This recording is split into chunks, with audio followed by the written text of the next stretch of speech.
Nick Beckman with the FinalScore.tv. I'm joined now by the head coach of the Camas Papermakers boys basketball team, Scott Thompson. Coach, thanks for joining me here today. Yeah, thanks for having me. Look forward to it. All right, looks, I was just kind of looking at your schedule earlier, and boy, you've had quite the end of the season with your schedule.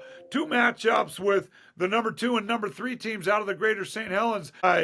Looks like you had some great outcomes. Talk to me about how this season has progressed to where you are now. Yeah, we kind of it's such a small league that we get caught up in this little mini grind in January where, we play three teams three times and in just 2.5 weeks. And so this league down here is very difficult and it's a grind. And so you've got to be prepared every single night from top to bottom. And so one of the key takeaways for us over the last few weeks is we've really learned that we can win close games, and our guys have really gotten better over the year, at understanding clock management, understanding how to take care of the ball down the stretch, and then come up big and hit the big shots. And so it's been a really successful last few weeks of league. Our guys continue to improve, and now we're kind of looking forward to beating up on someone else for a change. So as you head to the playoffs, after you get done with senior night tonight, what has this group done especially well that gives you the confidence right now as you look at the districts and regionals?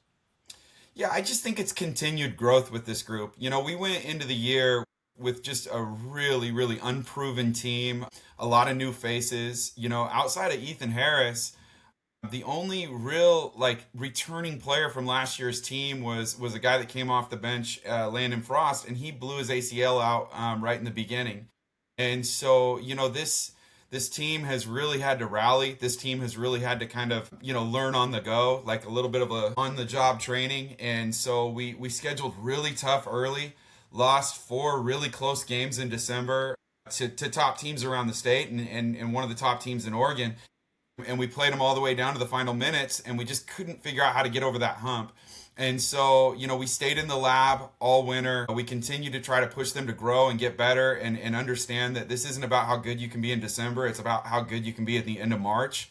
And you saw a lot of our young, unproven players kind of emerge and come into their own, especially as we've gotten into January. And so yeah, I think for us to continue to push that button, to grow and get better and improve every day has always been the goal. And now here we are at the end of the year, and we really feel like we're peaking with this group. We really feel like we're playing our best basketball right now. And so it's been fun to watch. I've been watching you guys climb the rankings all season long. I mean, and now you're ranked number 9 in the state, and we were able to see what it was like to be at a Camas Papermakers home game in that big game against Skyview back on the 23rd of January.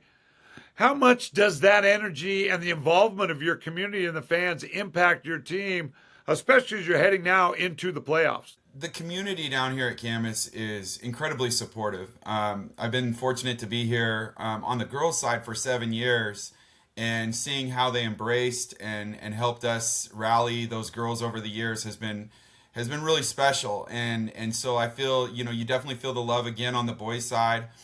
We feel a lot of support, and even going into this bi-district tournament, thinking that we might be able to get one of those top 4 seeds to host 2 consecutive games is really important to us, because we know that it's going to be really hard for a team to drive 2 hours down here and play in front of our crowd, because like you said, they really bring it and they really support us, and so yeah, we definitely have a motivating factor to try to bring some teams down here. Well, and that's absolutely a home court advantage when you can get that opportunity to play on your home floor in front of your own crowd. When you think about playoff success, what's the mindset or the focus that's going to be most important for your players as you head into these district and regionals? Yeah, I think some of the things that we've really been stressing and really been trying to understand is knowing that this team really, for the large part of them haven't done this before. It's just trying not to hurt yourself and trying to be as dialed. Well, and that's what the FinalScore.tv is all about, is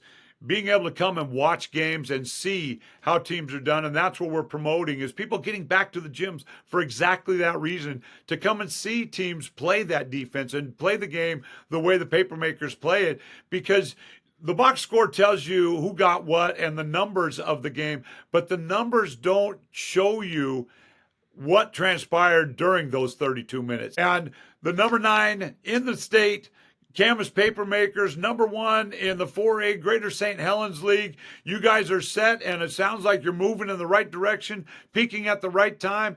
Keep playing well, and thank you so much for spending some time with the FinalScore.tv today.